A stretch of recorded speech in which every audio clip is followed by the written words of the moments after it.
देखिए, इस बात को लेकर मैं बिल्कुल श्योर हूँ कि आप लोगों ने कट ऑफ को लेकर सैकड़ों वीडियो देख ली होगी, जिसके अंदर आप लोगों को अलग-अलग प्रकार की कट ऑफ बताई जा रही है। लेकिन उसके बावजूद भी अभी आप लोगों के मन में काफ़ी तरह के सवाल जो है वो आ रहे हैं, जैसे कि अगर मान लीजिए आगे चलकर इस वैकेंसी के अंदर नॉर्मलाइज़ेशन होता है, तो कौन-सा पेपर हार्ड था, कौन-सा सरल था, किसको फ़ायदा हो सकता है? या फिर सब जो सबसे बड़ा सवाल आ रहा है आप लोगों के मन में, वो है कि प्रारंभिक शिक्षा जो परीक्षा हुई है, इसके अंदर कितने लोगों को पास किया जाएगा? क्योंकि उसी के आधार पर आप लोगों की जो है कट ऑफ का निर्धारण किया जाना है। कट ऑफ का निर्धारण भी एक काफ़ी बड़ा सवाल है, जिसके अंदर 15 गुना बच्चों को बुलाया जाएगा, या फिर कैटेगरी के हिसाब से आप लोगों की मेरिट का डिसाइड होगा। पासिंग मार्क्स जो है आप लोगों के 35% 40% किस हिसाब से रखे जाते हैं। उन सब चीज़ों के बारे में अपन इस वीडियो में सब थोड़ा सा डिटेल में बात करने वाले हैं। हालांकि आप लोगों की वीडियो लंबी नहीं होगी, तो आप लोग सभी लोगों से रिक्वेस्ट है कि प्लीज़ वीडियो को पूरा देखिएगा। कट ऑफ का कॉन्सेप्ट आप लोगों के लिए 100% क्लियर हो जाएगा इस वीडियो को देखने के बाद में। तो प्लीज़ चैनल पर अगर पहली बार आ रहे हैं तो चैनल को सब्सक्राइब करके वीडियो को लाइक करें और वीडियो को अंत तक देखें। देखिए, कैटेगरी वाइज कट ऑफ की बात करें उससे पहले जो पॉइंट है जो कट ऑफ को प्रभावित करने वाले हैं, उनके बारे में अपन बात कर लेते हैं। तो चलिए अपन थोड़ी-सी इसके बारे में बात कर लेते हैं कि आप लोगों को कट ऑफ को प्रभावित करने वाले जो कौन-कौन से कारण हैं, जो आप लोगों की कट ऑफ को प्रभावित करेंगे, जिनके कारण आप लोगों की कट ऑफ ऊपर या नीचे जा सकती है। अगर मान लीजिए कि जो पहला पॉइंट है इसके अंदर, वो है कि आप लोगों का कौन-सा पेपर कठिन था और कौन-सा पेपर जो है वो सरल माना जा सकता है।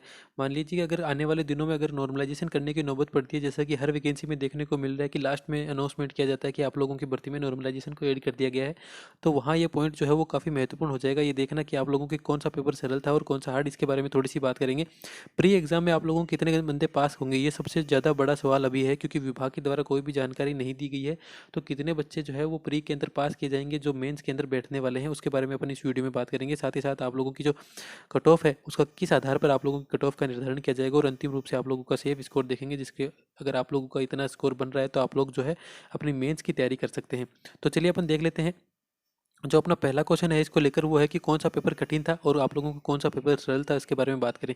देखिए, आप लोग किसी भी स्टूडेंट से पूछेंगे, जैसे कि आप लोग पटवारी के अंदर काफ़ी वीडियो बनाई गई थी अपने, और एसआई के अंदर भी बनाई थी, तो जिस जो भी लोग भी अपने, अगर आप लोगों से पेपर के बारे में पूछेंगे कि भाई आपको कौन सा पेपर हार्ड था, तो जिस बंदे ने जो पेपर दिया है वो उसी को हार्ड बताएगा। वो दूसरे वालों को तो यही बताएगा कि क्या पूछा गया था, काफ़ी सिंपल पेपर था दूसरा, उसके अंदर जीके से ये पूछा था वो पूछा था। लेकिन वो खुद वाले पेपर को सबसे ज़्यादा हार्ड बताएगा, क्योंकि खुद की थाली में घी सबको कम ही लगता है। ठीक है ना? तो एक तरीके से ईमानदारी से विश्लेषण छात्रों को पूछ के तो नहीं हो सकता है कि कौन सा जो पेपर था वो हार्ड या इजी था। लेकिन अगर निष्पक्ष अगर कोई ये बताना भी चाहे ना कि कौन सा पेपर हार्ड था या इजी था, तो जितने भी छात्र है, मान लीजिए कि मैंने आप लोगों को कह दिया कि जो 28 दिसंबर की जो फर्स्ट शिफ्ट थी वो थोड़ी सी सरल थी, तो 28 दिसंबर वाले बच्चे सारे के सारे चप्पल जूते खोल के यहाँ पर चढ़ जाएंगे ऊपर, और ये बोलेंगे कि आपने पेपर देखा था क्या, आपने किस हिसाब के लेवल आए थे, किस आधार पर आप लोग ये बात बोल रहे हैं, मैथ के क्वेश्चन देखे थे क्या, करंट के क्वेश्चन देखे थे क्या। तो वो इस चीज़ को अपने पे उल्टा ले लेते हैं। लेकिन अगर आप लोगों को पता है कि 4 पेपर हुए हैं, तो कोई ना कोई थोड़ा 19-20 तो सबके अंदर हुआ ही होगा। ऐसा तो है नहीं कि उन्होंने बिल्कुल, हालाँकि लेवल सबका सेम रखा गया था, क्योंकि जितने टॉपिक्स के अंदर क्वेश्चन आ रहे थे, सारा का सारा पैटर्न सेम रखा गया था, उसके अंदर कोई विशेष परिवर्तन देखने को नहीं मिला था।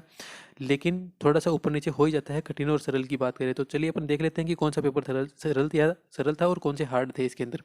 देखिए, जो 27 का पहला पेपर था, 27 यानी कि आप लोगों का जो पहला एग्ज़ाम था, इस एग्ज़ाम को लेकर वो काफ़ी हार्ड एग्ज़ाम था, उसको कठिन मान सकते हैं अपन। कठिन की श्रेणी में उसको डालने का कारण क्या था? क्योंकि सबके सामने पहली बार पैटर्न आया था पेपर का। हालाँकि जो क्वेश्चन पिछली बार पूछे गए थे उसी हिसाब से पूछे गए थे, लेकिन क्वेश्चनों की जो हार्डनेस थी, कठिन जो प्रश्न थे, क्योंकि काफ़ी डेप्थ में क्वेश्चन पूछे गए थे। ऊपर-ऊपर आप लोगों से कोई क्वेश्चन नहीं पूछा गया था, यानी कि जो आप लोगों ने बेसिक तैयारी होती है वहाँ से क्वेश्चन नहीं आकर थोड़ा अंदर से क्वेश्चन पूछे गए थे। आप लोगों की गहन अध्ययन होने के कारण ही आप लोग जो है उनको बता सकते थे। तो काफ़ी थोड़ी कठिनाई देखने को मिली थी जो आप लोगों का पहला पेपर था, उसकी अपन बात करें तो। दूसरे पेपर की अगर अपन बात करें तो ये सामान्य था, यानी एवरेज पेपर था ये। अगर चारों पेपरों की तुलना करें तो ये सामान्य पेपर था, इसके अंदर सारी चीज़ें जो थी एवरेज चल रही थी, ना कुछ हार्ड था ना कुछ ईज़ी था। 28 दिसंबर की जो फर्स्ट शिफ्ट थी, यानी तीसरा पेपर आप लोगों को लगा था, वो सबसे सरल था। अगर इन चारों पेपर का कंपेयर करें तो सबसे सरल था। इस ये चीज़ मेरा बोलने का यही कारण है, मैं अपना अनुमान बता रहा हूँ, आप लोग फिर से जो मैंने पहले बात बताई थी वैसा मत कर दीजिएगा।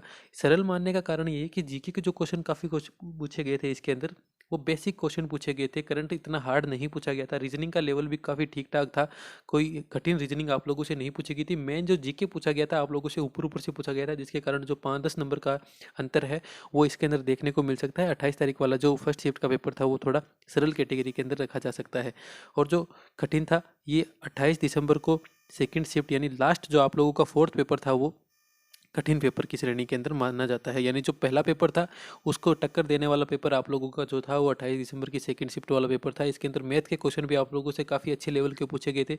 जैसा कंप्यूटर का लेवल पहले पेपर में था, ठीक उसी प्रकार का लेवल जो है वो चौथे पेपर के अंदर भी था।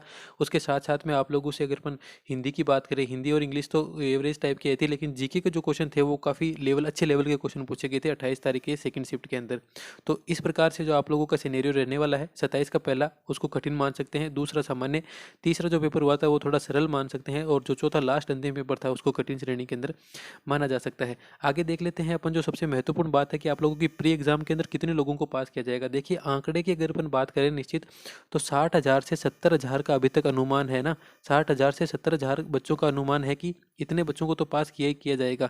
उसके बाद में किस आधार पर पास किया जाएगा इस चीज़ को थोड़ा सा देखें तो विभाग ने आप सभी लोगों को पहले पता है कि पहले 15 गुना का नोटिस जारी किया था कि हम 15 गुना बच्चों को जो है इस वैकेंसी में पास करने वाले हैं। लेकिन कुछ ही समय पश्चात जो एक और नोटिफिकेशन उन्होंने जारी किया कि जो हमने 15 गुना का जो एक क्राइटेरिया रखा था उसको हम खत्म कर रहे हैं, लेकिन उन्होंने ये नहीं बताया कि आगे आने वाले टाइम में हम किस आधार पर जो है वो कट ऑफ का निर्धारण करेंगे या किन बच्चों को लेंगे। तो यानी कि इसका तो मना कर दिया, तो इसके बहुत कम चांस है कि इसको अपनाया जाए वापस। दूसरा जो तरीका है आप लोगों के प्री एग्जाम्स के अंदर कट ऑफ का निर्धारण करने का, या फिर आप लोगों को बच्चों को बुलाने का कि किस आधार पर बुलाएंगे मेंस के लिए, वो है कैटेगरी के हिसाब से कट ऑफ बना दीजिए।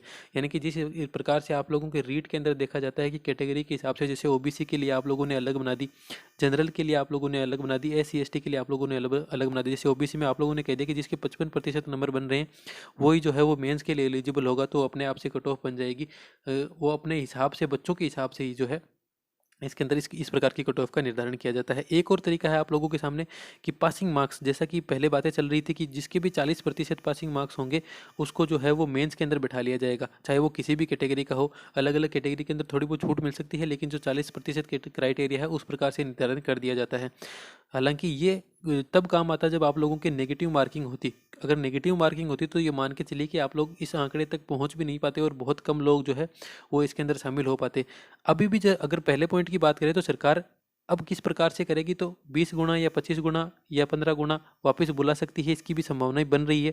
साथ साथ में आप लोगों को कैटेगरी वाइज भी बताया जा सकता है और पासिंग मार्क्स के हिसाब से भी आप लोगों को बताया जा सकता है।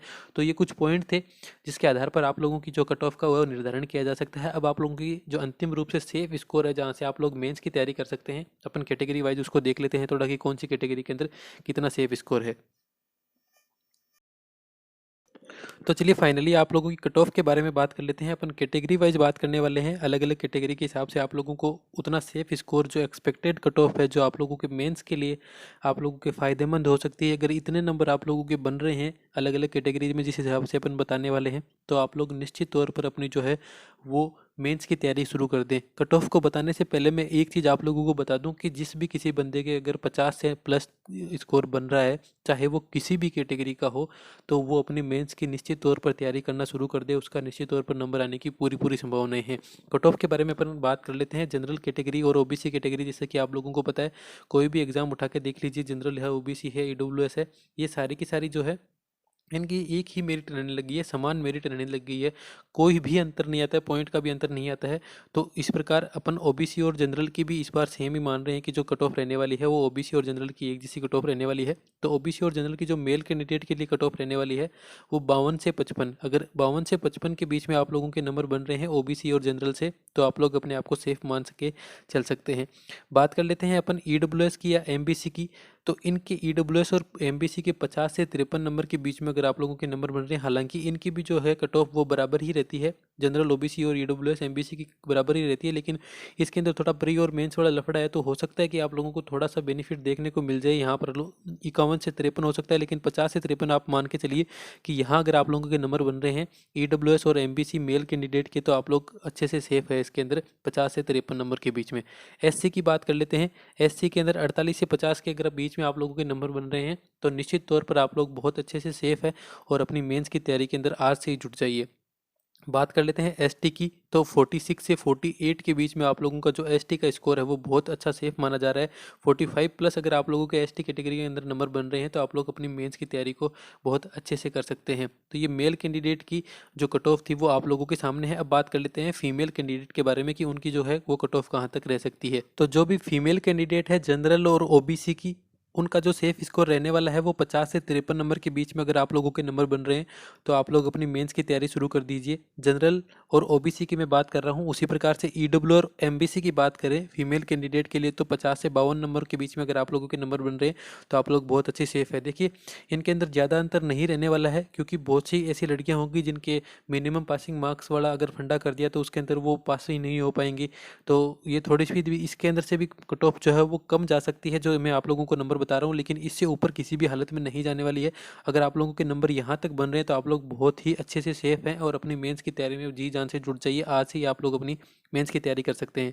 एससी फीमेल कैटेगरी की बात करें एससी की, तो एससी के अंदर आप लोगों को 45 प्लस नंबर आप लोग के आ रहे हैं, तो एससी फीमेल बहुत अच्छे से सेफ है। उसके अंदर एसटी की बात कर लेते हैं।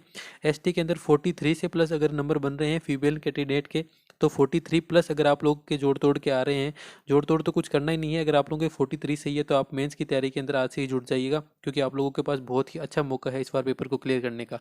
अब बात कर लेते हैं अपन जो अपनी थोड़ी कैटेगरी और बच जाती है, जैसे कि वीडियो कैटेगरी है, तो वीडियो कैटेगरी के अंदर 38 से ज़्यादा नंबर अगर आप लोगों के बन रहे हैं तो आप लोग सेफ है, मेंस की तैयारी कर सकते हैं। एक सर्विसमैन की बात करें तो अगर 35 से ज़्यादा नंबर आप लोगों के बन रहे हैं, 35 प्लस अगर आप लोगों का स्कोर है तो आप लोग मेंस की तैयारी कर सकते हैं। डाइवोर्स कैटेगरी की अपन बात करें तो डाइवोर्स कैटेगरी के अंदर 40 से ज़्यादा नंबर आप लोग बहुत अच्छे से सेफ है। तो मैंने आप लोगों को कैटेगरी वाइज हर कैटेगरी की जो कट ऑफ है मेल और फीमेल दोनों की बता दी है। अगर आप लोगों को वीडियो को थोड़ी भी बेनिफिशियल लगती है तो प्लीज़ वीडियो को लाइक करें और चैनल को सब्सक्राइब करना मत भूलिए, क्योंकि ग्राम सेवक से जुड़ी हुई तमाम खबरें हम आप लोगों को सही और सटीक जानकारी के साथ उपलब्ध करवाते हैं। तो प्लीज़ चैनल को सब्सक्राइब जरूर कीजिएगा। वीडियो को अंत तक देखने के लिए धन्यवाद। जय हिंद, वंदे मातरम।